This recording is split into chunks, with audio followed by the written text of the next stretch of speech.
வணக்கம் மக்களே, இந்த வீடியோவை ஸ்கிப் பண்ணாமல் முழுமையாக பாருங்கள். ஏன்னா இந்த வீடியோ முடிஞ்சதுமே உங்கள் கிச்சனுக்குள்ளே போய் செக் பண்ண போகிற 5 டேஞ்சரஸான மிஸ்டேக்கை பற்றி தான் இந்த வீடியோவில் ஃபுல்லாக பார்க்க போகிறோம். இந்த 5 மிஸ்டேக்குமே இருந்தால் நீங்கள் தினமும் தெரியாமல் பணத்தை தூக்கின்னு போயிட்டு டஸ்ட்பினில் போடுற மாதிரி தான். நம்ம எல்லாருமே மிடில் கிளாஸ் ஃபேமிலி தான். கஷ்டப்பட்டு சம்பாதிக்கிற பணத்தை கிச்சனில் தான் நம்ம அதிகமாக சைலண்ட்டாக வேஸ்ட் ஆகுது அந்த பணம். இன்றைக்கி இந்த ஒரே வீடியோவில் அந்த 5 மிஸ்டேக்கை நம்ம பார்க்க போகிறோம். ஃபஸ்ட்டு மிஸ்டேக் என்ன பார்த்தோம்னா, நிறைய பேர் என்ன பண்ணுவாங்கன்னா, சாம்பார், சாதம், பொரியல் எல்லாமே சுட சுட ஃப்ரிட்ஜுக்குள்ளே வச்சுருவாங்க. இது ரொம்ப பெரிய தப்பு. சூடான ஃபுட்டை ஃப்ரிட்ஜுக்குள்ளே வச்சோம்னா அந்த ஃப்ரிட்ஜோட மோட்டார் அந்த சாப்பாடு சில்னஸ் ஆகிறதுக்காக அந்த மோட்டார் ஸ்பீடாக ஒர்க் பண்ணும். அதனால் நம்மளோட கரண்ட் பில்லு அதிகமாகவே ஆகும். அது மட்டும் இல்லாமல் நம்ம வச்சுருக்கிற ஃபுட்டு ஸ்பாயில் ஆகிடும். ஃப்ரிட்ஜோட லைஃப் குறைஞ்சிரும். அதனால் நம்ம எப்பயுமே ஃபுட்டை ரூம் டெம்பரேச்சருக்கு வந்த பிறகு அதுக்கப்புறம் ஃப்ரிட்ஜில் வைக்கலாம். இது மட்டும் இல்லாமல் ஃப்ரிட்ஜை நம்ம அடிக்கடி ஓப்பன் பண்ணி க்ளோஸ் பண்ணுவோம். அதுபோல் பண்ணும்போது உள்ளே இருக்கிற பொருள் சீக்கிரமாகவே ஸ்பாயில் ஆகிறதுக்கான சான்சஸ் நிறையவே இருக்குது. உள்ளே இருக்கிற வெஜிடபிள்ஸ் ஸ்பாயில் ஆகிறது. அது மட்டும் இல்லாமல் நம்மளோட கரண்ட்டு பில் ஓவராகவே வரும். நம்ம கரண்ட் பில் வரும்போது யோசிப்போம், எதனால் இவ்வளோ பில்லு வந்துருக்குது அப்படின்னு சொல்லிட்டு. நம்ம பண்ணுற சின்ன சின்ன மிஸ்டேக்ஸ் தான் கரண்ட் பில் சைலண்ட்டாக இன்க்ரீஸ் ஆக யூஸ் ஆகுது. நம்ம இதெல்லாம் தடுக்கணும்னா சூடான ஃபுட்டை ஃப்ரிட்ஜுக்குள்ளே வைக்கக்கூடாது. அடுத்து அடிக்கடி நம்ம ஃப்ரிட்ஜை ஓப்பன் பண்ணி க்ளோஸ் பண்ணக்கூடாது. இதனால் மோட்டார் ஸ்பீடாக ஒர்க் ஆகும். அதனால் கரண்ட் பில் அதிகமாக வரதுக்கான சான்ஸ் நிறையவே இருக்குது.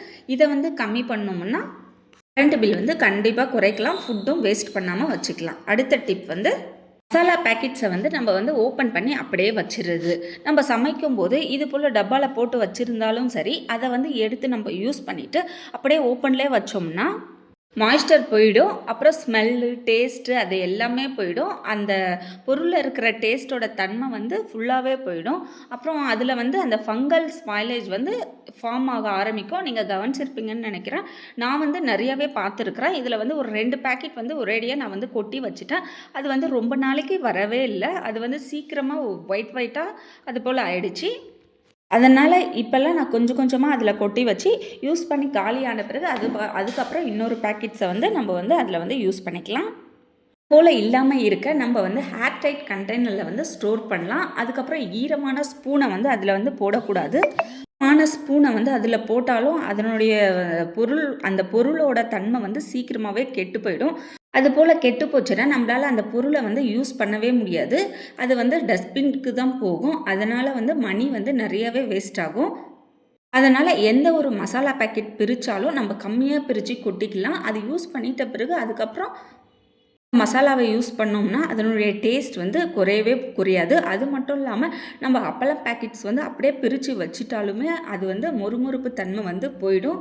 அதுக்கப்புறம் திரும்பியும் வெயிலில் வச்சு திரும்பியும் நம்ம பொரிக்கிற மாதிரி இருக்கும். அது நம்ம பிரித்த உடனே ஒரு டப்பாவில் போட்டு ஸ்டோர் பண்ணி வைக்கலாம். அடுத்த டிப் என்ன பார்த்தோம்னா, நம்ம எல்லாருமே இந்த மிஸ்டேக் பண்ணுவோம். அது என்னதுன்னா, பழைய பல்ப் அது எரிஞ்சாலும் அதை யூஸ் பண்ணுவோம். ஓல்டு ஃபேன், பழைய ஃபேன் இருந்தாலும் ஓகே, அது ஓடிட்டு தானே இருக்குது அப்படின்னு சொல்லிட்டு நம்ம யூஸ் பண்ணிகிட்டே இருப்போம். அது கரண்ட் பில் எக்ஸ்ட்ரா தான் கொடுக்குமே கண்டி அது கம்மியாகவே கொடுக்காது. நம்ம அடிக்கடி மாற்றினோம்னா கரண்ட் பில் பாதி மடங்கு கண்டிப்பாக குறையும். நம்ம பழைய பல்புக்கு பதிலாக நம்ம எல்இடி பல்ப் யூஸ் பண்ணோம்னா கண்டிப்பாக கரண்ட் பில்லு பாதி மடங்கு குறைய சான்சஸ் இருக்குது. ட்ரை பண்ணி பாருங்கள். இது மட்டும் இல்லாமல் பகலில் லைட் எரியிறது, தேவையில்லாமல் ஃபேன் ஓடுறதும் கூட கரண்ட் பில் அதிகமாக வரும். அடுத்த டிப் என்ன பார்த்தோம்னா, நம்ம ஆசைக்கு அளவில்லாமல் சாப்பாடு செஞ்சு வைக்கிறது, மாவு அரைச்சி வைக்கிறது, அது போலெல்லாம் பண்ணும்போது மறுநாள் அது ரொம்பவே வேஸ்ட்டாக போயிடுச்சுன்னா நம்ம அதை தூக்கி போட்டுருவோம்.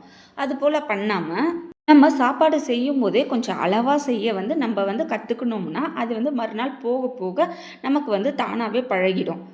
சரி, அது போல் மிஸ்டேக் ஆனாலுமே அந்த ஃபுட்டை நம்ம எப்படி ரீயூஸ் பண்ணலாம் அப்படின்னு சொல்லிட்டு நம்ம யூஸ் பண்ணலாம்.